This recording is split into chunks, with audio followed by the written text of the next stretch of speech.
Time to get real, reality TV aficionados. Welcome to the Georgio Says podcast.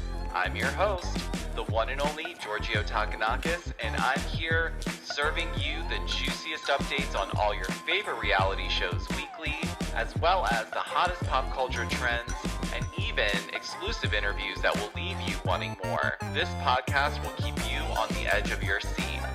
We definitely need to talk about this. The Georgio Says podcast starts now. Elevate your style and confidence with Taylor. They're on a mission to empower you to be your best self every day without the fuss over what to wear. Dive into curated, high-quality fashion rentals and say goodbye to clothing clutter. Own less, enjoy more, and play a part in fostering sustainable fashion and reducing waste. Unlock a world of style and simplicity. Use my special promo code Georgio Says for an exclusive 25% off your first month.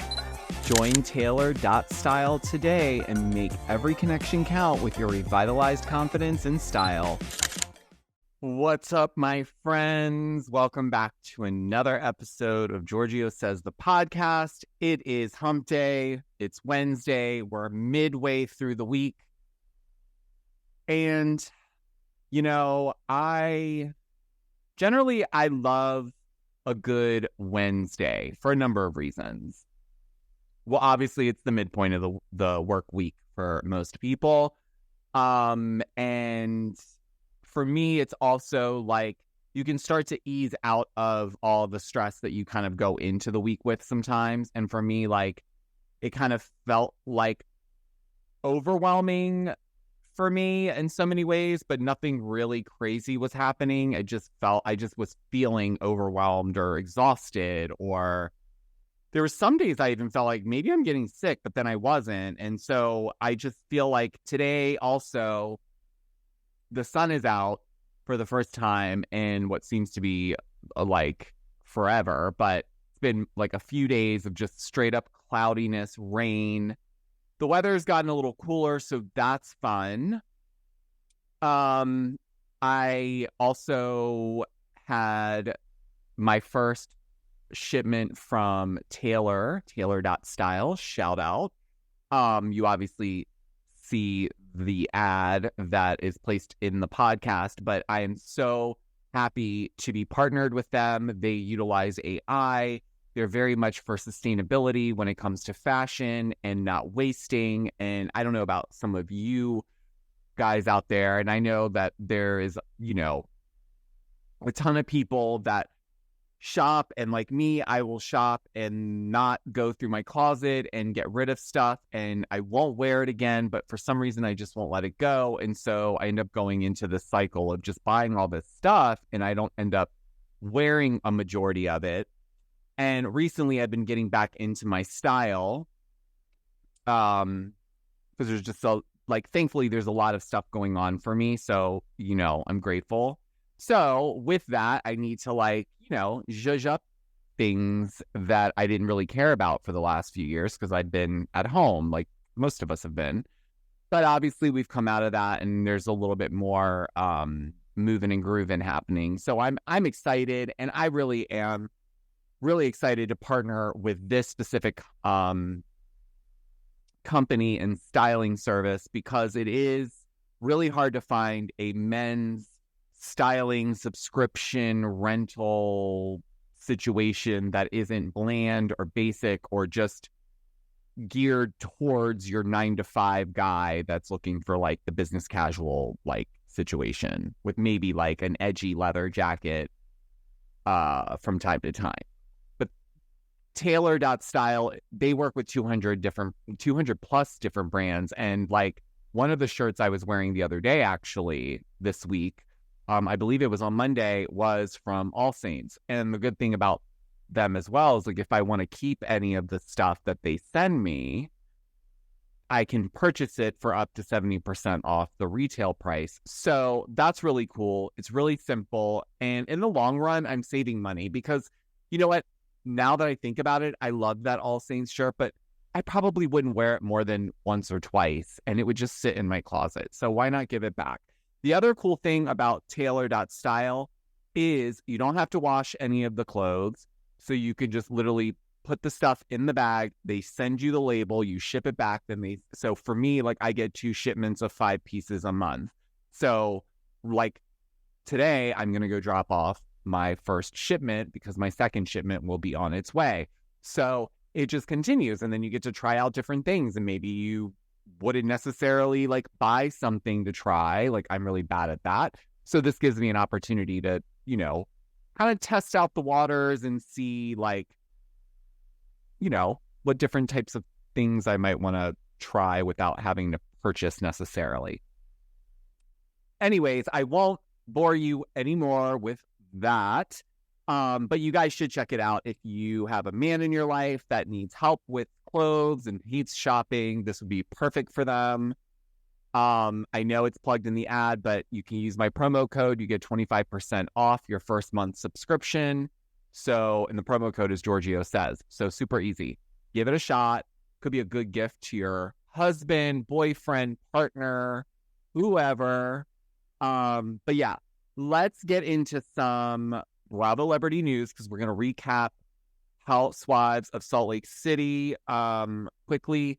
There wasn't a lot there last night either. There was just a little bit in the, you know, well, it was mainly towards the end of the episode, but I mean, it was a good episode all in all. So we're going to get into that. But I want to start off with a couple pieces of Bravo Celebrity news because, well, first things first, we had Dancing with the Stars premiered last night, and we saw Ariana. So if you watch, Ariana did what I thought she did a great, fantastic job. I also thought Mauricio did pretty good. I thought it was interesting. Kyle was in the audience. I was looking at, there's a Facebook group I'm in where people can just share like whatever they want, basically Bravo related. And someone had posted a picture of Kyle in the audience at Dancing with the Stars and was basically like saying like, clearly now it's clear that the Morgan Wade situation or the relationship affair rumors are just for a storyline, which, you know, maybe they're playing into it, but I really am ready for the season. I know we're getting it November 8th. So that means a trailer has to be coming, like, I would assume next week. We usually get the trailer a month out, unless they surprise us and they drop it today or this week at some point. Sometimes it comes out on a Wednesday. Sometimes they drop it on a Friday. It depends. Sometimes it depends. I don't know. But I feel like they would drop the Potomac trailer first because that premieres ahead of Beverly Hills. So I'm assuming we'll probably get Potomac. Obviously, we'll get a trailer for that first. And then following that, we'll get a trailer for Beverly Hills. Because, I mean, they've been promoting Beverly Hills in this whole thing with Kyle and Morgan and Mauricio for, like, ages, it feels like. So it's like, let's get the show on the road already.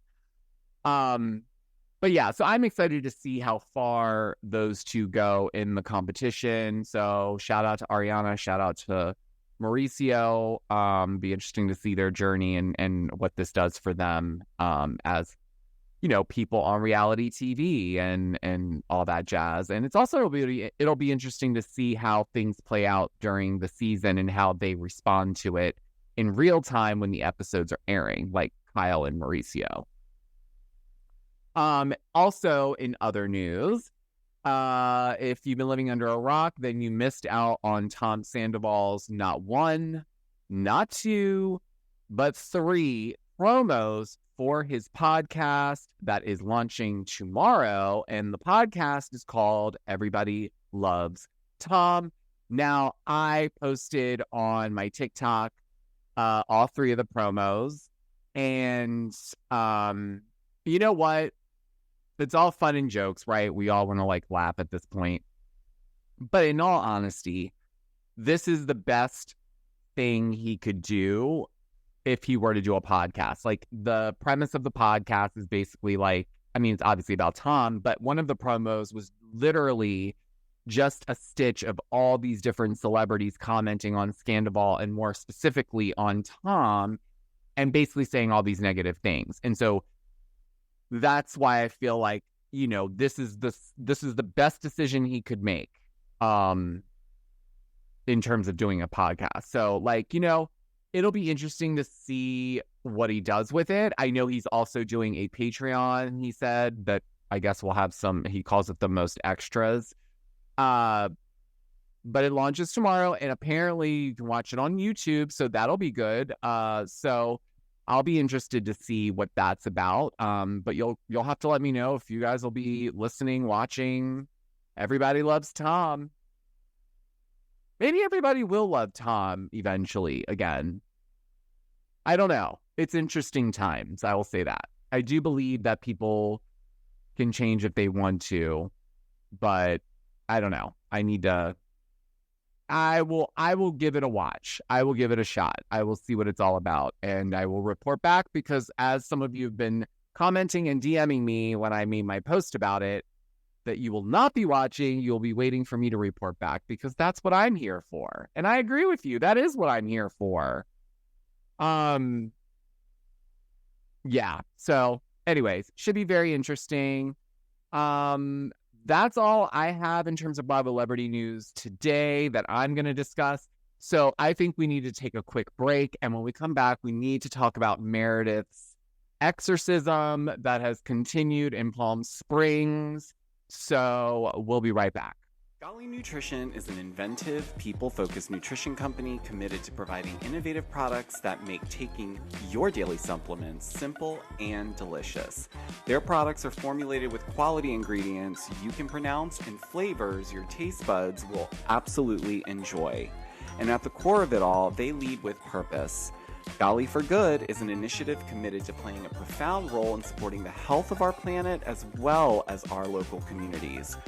Learn more about their initiatives, such as B Corp certification, Vitamin Angels partnership, and Eden reforestation projects at their Golly for Good page. And if you use my special code, the Georgio says at checkout, you will receive a special discount. Now let's get back into the episode. All right. Welcome back, my friends. Thank you so much for sticking around.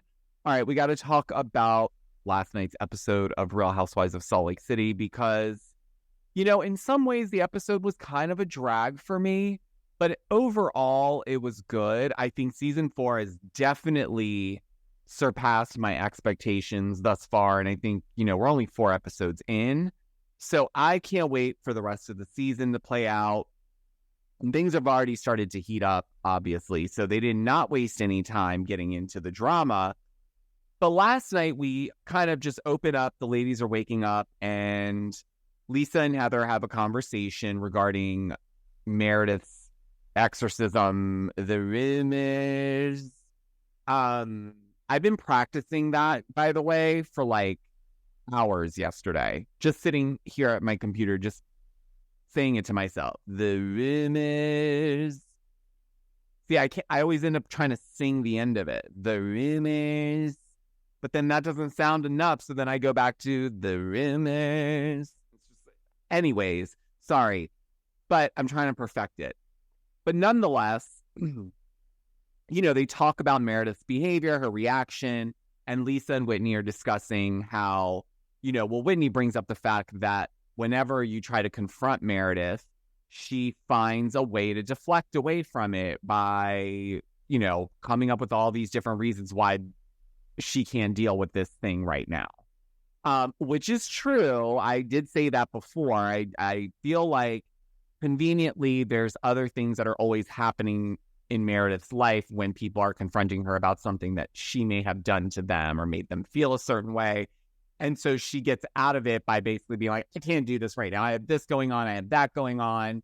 And so Whitney kind of, again, reiterates that it's just not fair, because then it's like you get to come at people and say all these things, but then when they confront you, you're like, oh, I can deal with this because my friend's grandson's sick, whatever. But then Lisa brings up the fact that when she was outside of the restaurant with Meredith, when she was having her freak out moment, she's like, yeah. And then she goes, I know and have heard stuff about her family. And she's like, here we go again with the whole, like, I know stuff about your family, like, bit. It's not a good look. It felt icky. Like, why are we doing this again? And I do agree. It does feel like this is Meredith's thing where she like brings something up and it's always like, I heard this or I've been hearing the rumors. The rumor.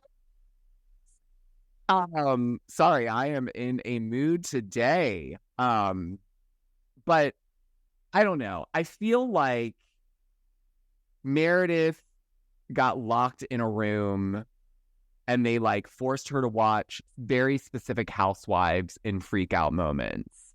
And they just replayed those scenes over and over and over and did some like mind control situation because she's like, Meredith is not just activated, you guys. She is like, she better be getting a like bonus for like the rumors. I love it. I love it. I love it. I love it. It is so entertaining to watch because Meredith is such a character. And when she gets mad, it just turns into this other character. And I just eat it up. But nonetheless, you know, so the ladies have a morning and then they get ready for the day. And Meredith has planned an activity where it's trust building. The theme is trust building, obviously. So they go off to do an activity where one of the people, so they paired the ladies together that have the conflict. And one of them's blindfolded and the other one has to lead them through this like maze of things until they get to the finish line. And, you know, obviously Mary was not going to partake in this activity. I was not expecting her to, though, because 9 times out of 10, Mary is not interested in being with these ladies. So she sat in the van and just, I guess, watched them do the activity, which is strange because it's like, well, isn't that boring for you, Mary? Like, you're just literally just sitting there. Like, I mean, I know she likes her alone time, but then why did you get on the van? Like, I would have just stayed back at the place. Like, I wouldn't have gotten in the car and gotten ready. Like, so that, I mean, I felt like that also would have been funny if Mary had participated. Like, could you imagine if Mary was the one being blindfolded or Mary was either one, whether she was the one directing or being led? It would have made fantastic TV. But I do think she still is not ready to engage with some of the women based on a lot of the things that were brought up about her church. So she's clearly still sensitive about that. We obviously saw last week she kind of bit into Whitney about the predator allegation that Whitney kind of brought up on camera about Mary and her husband. So, you know, I understood to that degree as well why she wouldn't want to partake in any type of activity because she's just not there yet. But when the ladies leave, you know, Meredith kind of confronts Mary about her not joining in on the activity. And then Lisa chimes in and Mary's just shutting it down. She's like, I'm not talking to you, Lisa. Don't you have a mute button?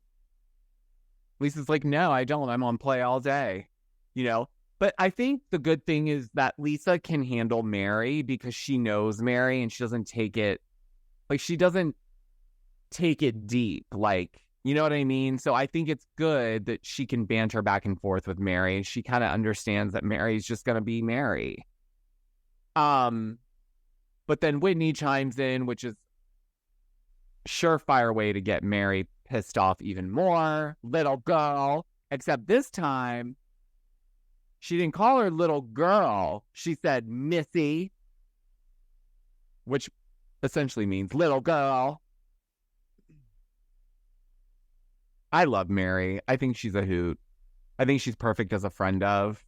You know, I think doses of her is great.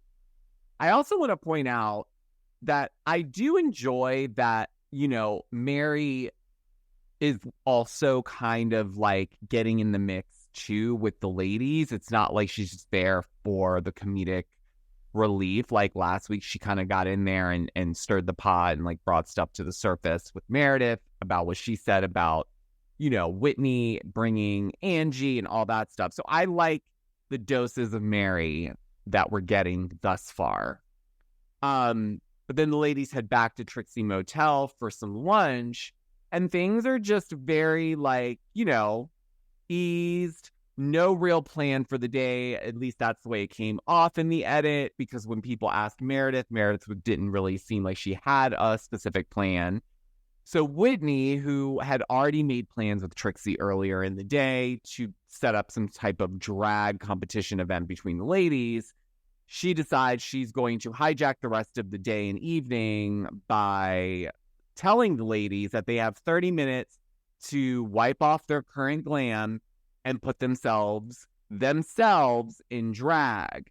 Now, this causes a huge problem for Lisa Barlow, so much so that she calls John Barlow, and then she calls production, and then she calls Meredith Marks to her room to have a little bit of a meltdown and explain that she's not comfortable doing that because she flew her makeup artist there and already paid for her to do the services while she was there. And listen, Lisa Barlow also was very clear. I spend $60,000 a year on glam. I get my makeup done every day, even to go to the grocery store. So in some aspects, I understand why she was uncomfortable doing that, because it came off the back of Meredith putting her in that absolutely ridiculous outfit right as they're going to this 5-star restaurant. And she did go along with it, as uncomfortable as she was going to the restaurant wearing what Meredith had put on her, which was, it was a joke. Like, Meredith set her ass up. She was a good sport about that, because I would have thought she would have had more of a meltdown about that than doing the drag. But, everyone's got their thing. But that, I really feel like maybe she would have been more open to this had she not been put in a situation like the 5-star restaurant bit where she was dressed like in this like skimpy costume. Maybe not. I mean, she's very like specific about her look. Maybe it would have also been different if she wasn't tasked with having to do it herself. Maybe if Morgan, her makeup artist, would have been able to do it, then it maybe would have been more of a go. But yeah, she was having a meltdown. She was crying. And so, I guess they decided they would just do their best, do what makes her comfortable so we can move on with the show. And it's time for everyone to showcase their looks to Trixie. And so first we have Whitney, who named herself Little Girl.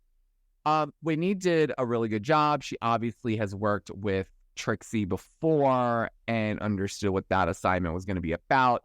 And I think she did a fantastic job. The next one up that also, in my opinion, did a really good job with the assignment was Monica, who came out and really, she took it even a step further and added the whole personality and the whole, she brought the hairspray and the hair. I will give it to them. The ones that participated, which so far we have Whitney and Monica, they did a great job at the drag part of it. So then we have Angie, who, in my opinion, looked like she could be on stage rocking out to some music, okay, at an electronic music festival. She looked great, but it wasn't drag to me. And I love Angie K, my Greek sister. Hi, Angie. But it wasn't drag. So, but I appreciate the effort. I do. Because when Heather came out, now I like that Heather also played as along, but I liked Heather's look. But to me, Heather looked more like she was dressed she was dressed in costume, not in drag. The wig, yes, but the makeup, no. It didn't connect for me. But she looked great, and she did a hell of a lot more than Meredith, Lisa, and Mary, because those three opted to do what they would normally do for a night out at dinner with the girls. So, but anyways, Monica ended up winning the little competition, which was well-deserved because she was very much into the whole drag thing. So Then the ladies head to dinner, but before that, Lisa stumbles upon a conversation happening between Monica and Whitney and Angie, where Monica's kind of pissed that, Lisa didn't participate and she had that meltdown about having to do it in the first place, and goes back to her privilege and those whole $60,000 ring. And so Lisa overhears some of it, but doesn't really recall who they're talking about. So she sits there. It's clearly awkward. They let her know, basically, like, Monica's like, you didn't really participate. Like, we're not feeling this. So Lisa's like, whatever, fuck you guys. I'm gonna leave and get on the Sprinter so we can go to dinner. But she doesn't leave it alone. She waits till she gets on the Sprinter van and brings it up again to Angie, Whitney, and Monica. What was that about? What was the wet noodle comment about? And that's when Monica then goes into explaining, you're tone deaf, you come off really privileged, you're having a meltdown about doing makeup, you didn't participate in the event because you're more concerned about your image than anything else, and just really lays into Lisa Barlow. And I have to say, Lisa really takes it really well because her responses are really witty and clap back, and they're very like baby gorgeous, she's like, I am dressed up, this is couture, this is like, I'm wearing Fendi, and like, I look great. But this for me, and I'm going to preface this next thing by saying I do really like Monica. I really do. I think she's a breath of fresh air, and I think she's a great addition to this cast. In this situation regarding Lisa, though, there's this projection going on where I think Lisa Barlow triggers Monica, because I think there's things that Lisa is, in terms of lifestyle, I think the way that she's living is something that Monica aspires to have. And because of her current situation, it's kind of like she's constantly having it rubbed in her face that she has not even a smidge of that. And so now she's got to come in with the but middle class don't have $60,000 rings. And it's like, okay, but that's not also necessarily Lisa Barlow's problem. Lisa Barlow works hard. This is, it's true. She works hard if she wants to spend the money. And my thing too is that I don't think she's not some billionaire that's like shitting out money and being like, whatever. Like, she clearly was upset about losing the ring. So in my mind, that means she worked hard. They worked hard to have the funds to be able to spend the money on a ring like that. Obviously, it's insured. Obviously, she knew that she could get it replaced. The point of it for her, though, is it obviously came from a place of sentiment. John got it for her for whatever reason or occasion. The fact that he spent that kind of money. So to me, I don't find her to be saying that to rub it in your face that she has more than you. I think she's trying to point out that, like, no, I'm really upset and devastated because it's a $60,000 ring and I worked really hard. John works really hard to be able to get me a gift that nice. So, and I'm not defending her behavior around it. It was a little tone deaf. I won't disagree there. But at this moment, I feel like now Monica's really trying to utilize this as a way to just come at Lisa. I don't think a lot of this stuff is like, it's not that deep. Yeah, I would have been a little annoyed. Yeah, you had a little bit of, okay, girl, like, let's move on. You know what I mean? And then just move on. But there's something there. So I'm interested in knowing, what is it that Monica is so triggered by Lisa? Like, there's something there, and I'm waiting for it to come out.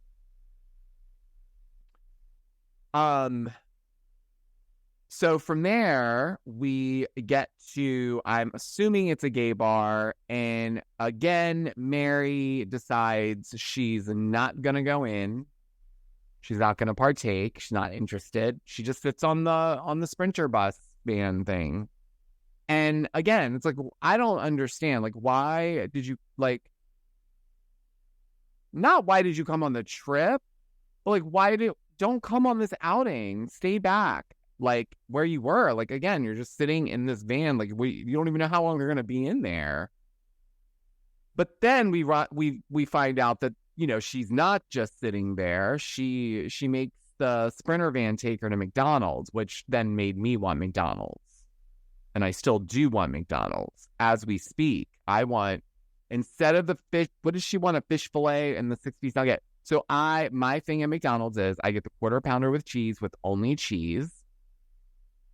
And then I get the large fry. Has to be a large Coke. And then I get a 10-piece nugget. No sauce. Oh, so good. I want it right now. So hungry. Anyway, so she went and indulged, and I was very, very jealous because I really, really wanted some McDonald's. I really wanted some chicken nuggets and fries, actually. But while the rest of the ladies were in this bar, you know, it's clear Angie's it just feels like Angie's being iced out so much by Meredith that she's trying to do anything she can to try to get a reaction or some sort of engagement from her. And at some point, Meredith's doing everything in her power to ignore Angie. She's got her back to her. She's talking to Monica. And Angie's just right up behind Meredith on her shoulder. And she calls her like a trampoline with eyes. And which I'm not sure what that is supposed to mean. Trampoline with eyes. I have to continue to think about that. If you guys can enlighten, maybe I'm missing something. Is that a saying? I've never, I don't know. If you guys know what that is supposed to mean, let me know down below in the comments if you're watching this on YouTube.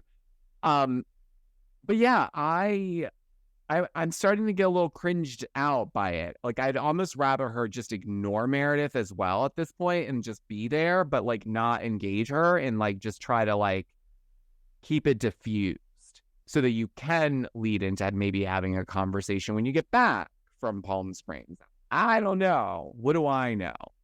But then we also have the situation right before that where Meredith, Whitney, and Angie are all outside, and Whitney brings up the fact that Meredith didn't really take to the drag assignment for tonight's festivities, and so then they have a little bit of a back and forth, and Whitney finally just has had it and just says, you know what, because Meredith starts saying, oh, I didn't want to wear that big heavy wig because I've been having these headaches, and Whitney immediately is just like, again, with the like excuses. It's like the child with the disability and then the headaches. And then she was just listing out all the things that Meredith has said to get out of moments where people have issue and they want to have a conversation around it. And Meredith, the demons came. Excuse me. The demons came and took over Meredith yet again. And she almost popped a neck vein, not once, but at least twice, and went off and was like, how dare you weaponize a child? And there is a speech at this moment. How dare you? Renee. Oh, you are. Oh, my. You are disgusting. You are a vile human being. The rumors. So she was not having that. Okay. So she was like, her head spun a few times, and then we have Lisa trying to bury the hatchet or try to come to some type of resolve with Monica about this whole like tone deaf versus like conflating that with not doing the drag assignment or not wanting to do her own drag makeup when she had her own glam person. Like, that didn't really go anywhere. And then Angie and Monica get into it because, again, Angie brought Monica into the group, and now Monica has basically kicked Angie to the curb and gone to sit on Meredith's lap.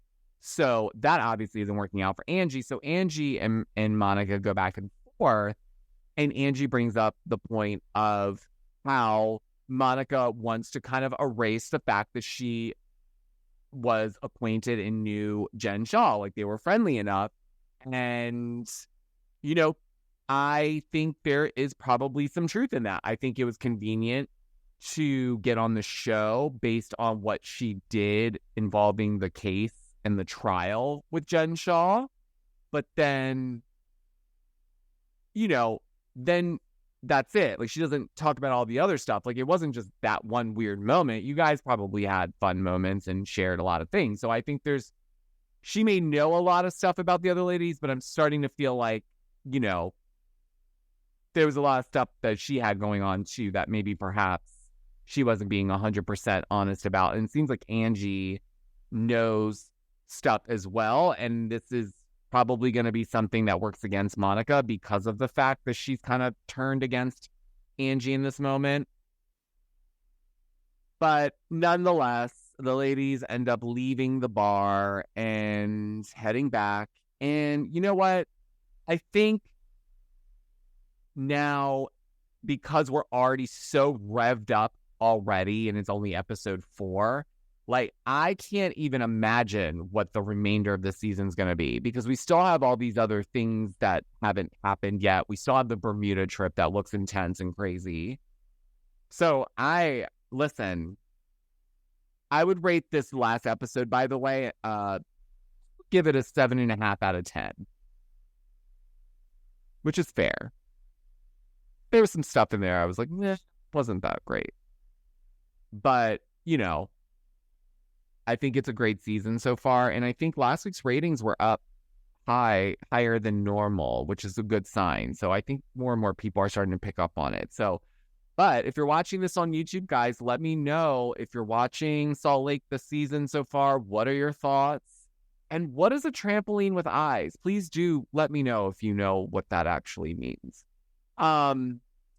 But that's all I got for you guys today. And before I let you guys go, I just want to remind you that if you're not following me on TikTok and Instagram at Georgio Says, you are missing out, because that's where I go first to talk about all the Bravo celebrity news and do all the recaps on all the latest Housewives episodes. So make sure you're following me there. And if you're not subscribed to my YouTube channel, that is okay. You can still subscribe right now. And just make sure you hit that notification bell so you don't miss when I upload. And then if you're watching me on Spotify, hello and thank you. If you're listening, thank you. And wherever you're listening to me from, thank you. And if you feel obliged and you want to leave me a 5-star review, that would greatly help my podcast and I would greatly appreciate it. What else can I say, guys?